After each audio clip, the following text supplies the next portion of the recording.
Hi everyone, welcome to my channel. आज मैं आया हूँ लेग्स ट्रेन करने के लिए एक ऐसी जिम में जिसकी वाइब के सारे पैसे, क्योंकि ये जिम बनी है टेरेस पे। अंदर आते ही तुम लोगों को दिखेगा सारे चारों ओर पतरा, क्योंकि ये एक बर्निंग ओवन टाइप है। लेकिन उसी के तो सारे पैसे हैं। अगर तुम लोग यहाँ पे धूप में वर्कआउट करते हो तो तुम लोग की बैंड बजने वाली है। लेकिन ये सारी फैंसी जिमों में से सबसे बेस्ट है, क्योंकि यहाँ पे रॉ मेटल है, ना कोई शोबाजी है, ना कोई शशके है, सिर्फ प्योर डेडिकेशन और तुम्हारा जुनून से मुराद यहाँ पे ना कोई शोर है, ना कोई शराबा, सिर्फ तुम्हारी सांसें है, तुम्हारी मेंटल प्रेजेंस है, pure presence of mind, pure focus. तो आज मैं करने वाला हूँ लेग्स वर्कआउट, अपने वीकनेसेस पे काम करने वाला हूँ। तो stay tuned, let's go. First variation है डेड हैंग अपसाइड डाउन, जिसके लिए मैं अभी फ़िलहाल ये यूज़ करता हूँ। अदरवाइज़ मैं नॉर्मली हैंग करता था, बट अपसाइड डाउन अगर आप करते हैं ना तो काफ़ी ज़्यादा उसके मतलब रिलीफ जो है ना काफ़ी ज़्यादा मिलता है। तो इसके लिए मैं भी वेटेड करता हूँ। पिछले कुछ सेशंस में मैंने 25 से शुरू किया था, बट अभी मैं आज कोशिश करूँगा 30 के साथ करने के लिए। और यहाँ पे मैं हैंग करता हूँ, जिसकी वजह से मेरे काव्स में काफ़ी ज़्यादा क्रैम्प्स आते हैं। तो उसके लिए भी उसके लिए भी एक जुगाड़ है। मुझे इसके साथ में हैंग करना पड़ता है। ये यहाँ पे मैं टाई करता हूँ, फिर हैंग करता हूँ, फिर वेट लिफ्ट करता हूँ। इसको यहाँ पे ऐसे हैंग करता हूँ। एक हाथ से मुझे यहाँ पकड़ना पड़ता है, एक हाथ से मैं यहाँ से ऊपर जाता हूँ, यहाँ पैर में फंसाता हूँ। यहाँ पर मुझे थोड़ा सपोर्ट मिलता है, राइट लेग में मेरे को नहीं मिलता है, बट वही जुगाड़ पे चल रही है। So when you stretch your entire spine, जो तुमको जो टेंशन है ना स्पाइन पे, वो काफ़ी ज़्यादा फील होगा। स्लाइटली रोटेट भी करना चाहिए दोनों तरफ, ज़्यादा फोर्स नहीं लगाना है। अगर पार्टनर है तो काफ़ी ज़्यादा अच्छा होता है, लेकिन अगर नहीं है तो थोड़ा डिफ़िकल्ट होता है। वेट को रखने के लिए मैं थ्रो कर सकता हूँ, बट मैं थ्रो नहीं कर रहा हूँ क्योंकि ये जिम टेरेस पे है। मैं तो नहीं हूँ इंसानों में। मेरा पार्टनर आज आया नहीं, उसकी थोड़ा सी यहाँ पे लिगामेंट पुल हो गया, जिसके वजह से। बट वही फर्स्ट कपल ऑफ डेज़ में ना मुझे थोड़ा सी यहाँ पे अनकंफर्टेबल फील होता है, बट अभी यूज्ड टू हो गया वो मसल में, थोड़ा सी अडेप्ट कर लिया इस चीज़ को। इसका मैं एक और सेट लूँगा सेम वेट के हाथ में, ज़्यादा फास्ट नहीं जाएंगे। और डिकम्प्रेस करना काफ़ी ज़्यादा ज़रूरी भी है, क्योंकि जो हम ओवरहेड मूवमेंट करते हैं उससे स्पाइन जो है कंप्रेस हो जाती है, तो उसमें काफ़ी ज़्यादा स्टिफनेस और स्ट्रेस बिल्ड हो जाता है। जिसकी वजह से अगर आप वर्कआउट के शुरू में करते हैं, मैं शुरू में करता हूँ पर्सनली, बट अगर आप बाद में भी कर सकते हैं वर्कआउट के एंड में। This is going to be tough. मेरा लेफ़्ट लेग थोड़ा ज़्यादा डोमिनेट करता है मेरे राइट लेग से, तो तुम लोगों को देखने मिलेगा अभी। मैं कोशिश कर रहा हूँ कम से कम सपोर्ट लूँ, खाली बैलेंस करूँ, ना के बराबर सपोर्ट ले रहा हूँ। 15 डेड।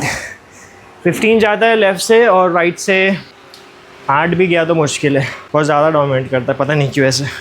बाकी अपर बॉडी में मेरा राइट डोमिनेटिंग है, लोअर में मेरा लेफ़्ट। राइट लेग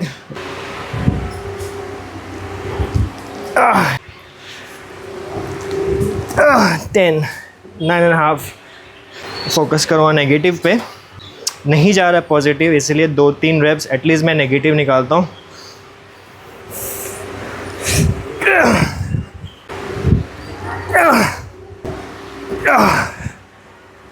सो 5 रेप्स का डिफरेंस है। 5 अभी हुआ है, जब मैं शुरू किया था तब 8 रेप्स का डिफरेंस था। तो वही कंसिस्टेंसी जितनी अच्छी रहेगी उतना तुम उसको प्रोग्रेस करोगे। और अभी वही एक और सेट में लूँगा। 2 works fine for me. 3-4 set के लिए नहीं जाता मैं, 2 is more than enough for me. मैं उसी में उतना इंटेंसिटी हिट करने की कोशिश करता हूँ कि मसल डेड हो जाए। और अभी वेट लिफ्टिंग इतनी नहीं कर रहा हूँ, सिर्फ फोकस करो MMA पे और कैलिस्थेनिक्स पे और जिम्नास्टिक्स पे। तो ये 3 मेरे आगे के फ़िलहाल गोल्स हैं। अभी कर रहे हैं बार्बल स्क्वाट।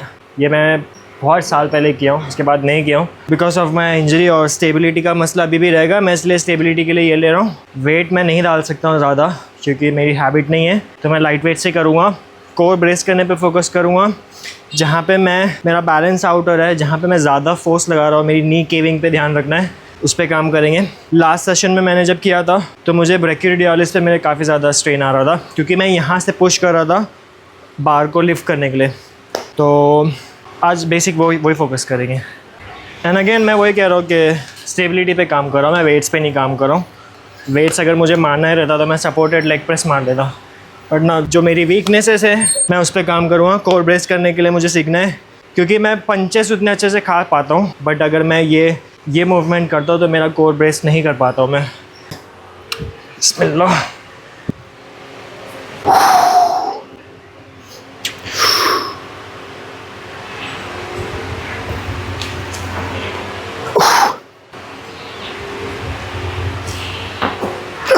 आइडियली मेरा नेक ऊपर होना चाहिए, but I like to do it here.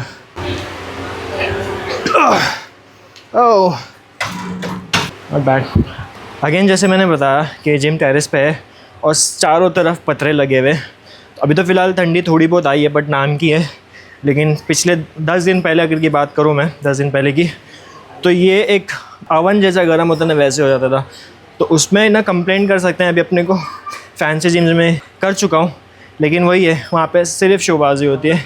लेकिन if you want to grow, वहाँ पे भी कुछ लोग ग्रो करते हैं, काफ़ी लोग ग्रो करते हैं, बट यहाँ करने की बात ही अलग है। ये जो स्वेट आ रहा है ना, एक अलग लेवल का सेटिस्फैक्शन मिलता है और ऐसा लगता है कि हाँ कुछ ट्रेनिंग किया है। सिर्फ हीट से नहीं, जो तुम रैप्स कर रहे हो उससे भी तुमको पसीना आना चाहिए। गर्मी में तो कोई भी पसीना आ सकता है, इसको भी पसीना आ सकता है। ये मेरा सेट नंबर 2 है। यहाँ पे सपोर्ट मैं लगा सकता हूँ, लेकिन मुझे इसकी आदत नहीं लगानी है। इससे मुझे range of motion cut off हो जाएगा मेरा, तो मैं इसीलिए थोड़ा रिस्क लेके मार रहा हूँ। तुम लोगों को लग रहा रहेगा क्या बोल रहे हैं इतना हल्का हल्का मारना है, बट मेरे लिए थोड़ा चैलेंजिंग है, क्योंकि मेरे को मेरी बैक इंजरी का भी ध्यान रखना है ना। इतने कम एज में मैं ऐसे बुड्ढे लोग कैसी बात कर रहा हूँ, बट जिनको ये है उनको पता है कि मैं किस चीज़ की बात कर रहा हूँ।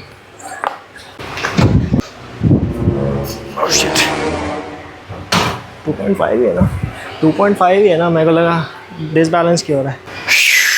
ऑलवेज मेक श्योर कि तुम लोग सही वेट लगा रहे हो। मुझे अभी लगा कि मैं लेफ़्ट में 5 और 2.5 ऐड किया हूँ।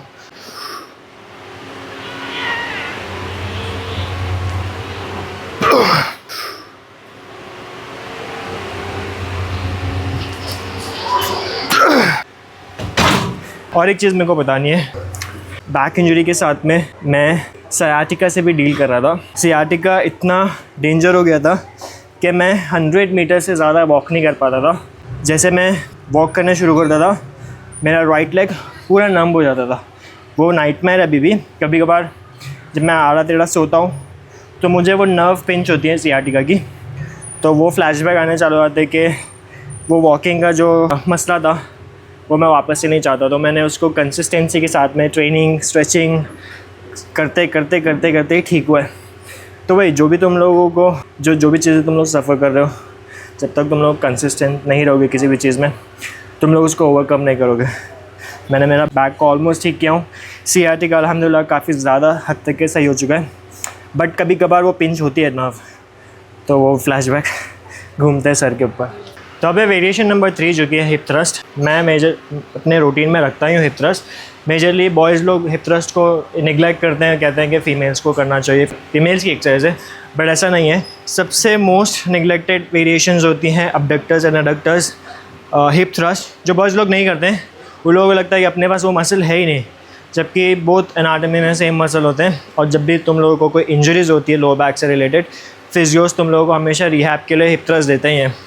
तो मैं ये तो करता ही हूँ, और यहाँ पे करने के लिए मुझे अगेन जुगाड़ करना पड़ता है।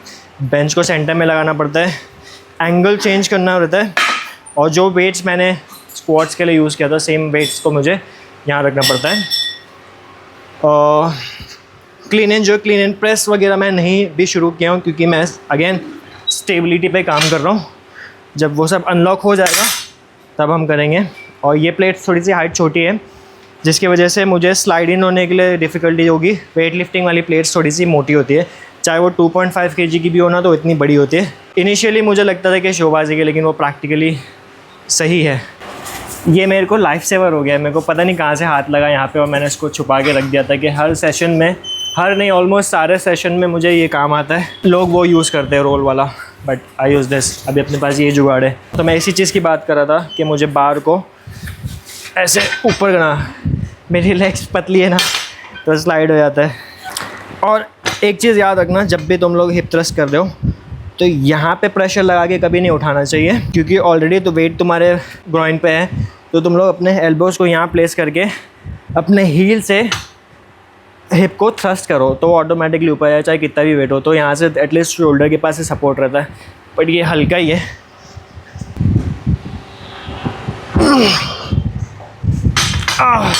Not bad.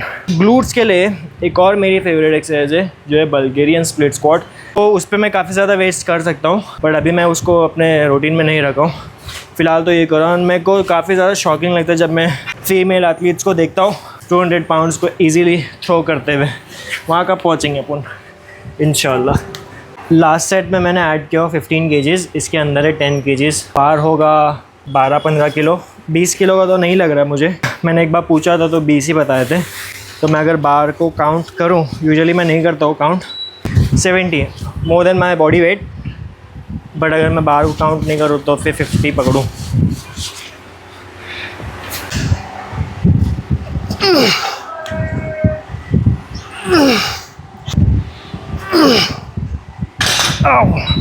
जिम में तुम कितना वेट्स मार रहे हो, कितने रेपिटेशंस मार रहे हो, कितने पीआर्स हिट कर रहे हो, उसके अलावा भी एक चीज़ मैटर करती है कि तुम अपने यूज्ड वेट को कैसे ट्रीट करते हो। That speaks about your personality. तो जो लोग भी वेट्स यूज़ करते हैं उसको निकाल देना चाहिए। तुम्हारा वेट्स, तुम्हारा थूका हुआ तुम ही साफ़ करोगे, वो हिसाब है। तो ये चीज़ करना ज़रूरी है। तो ट्रेनिंग हो चुकी है कंप्लीट। अभी मैं जा रहा हूँ घर जाने से पहले मुझे थोड़ा सी रेडी होना पड़ेगा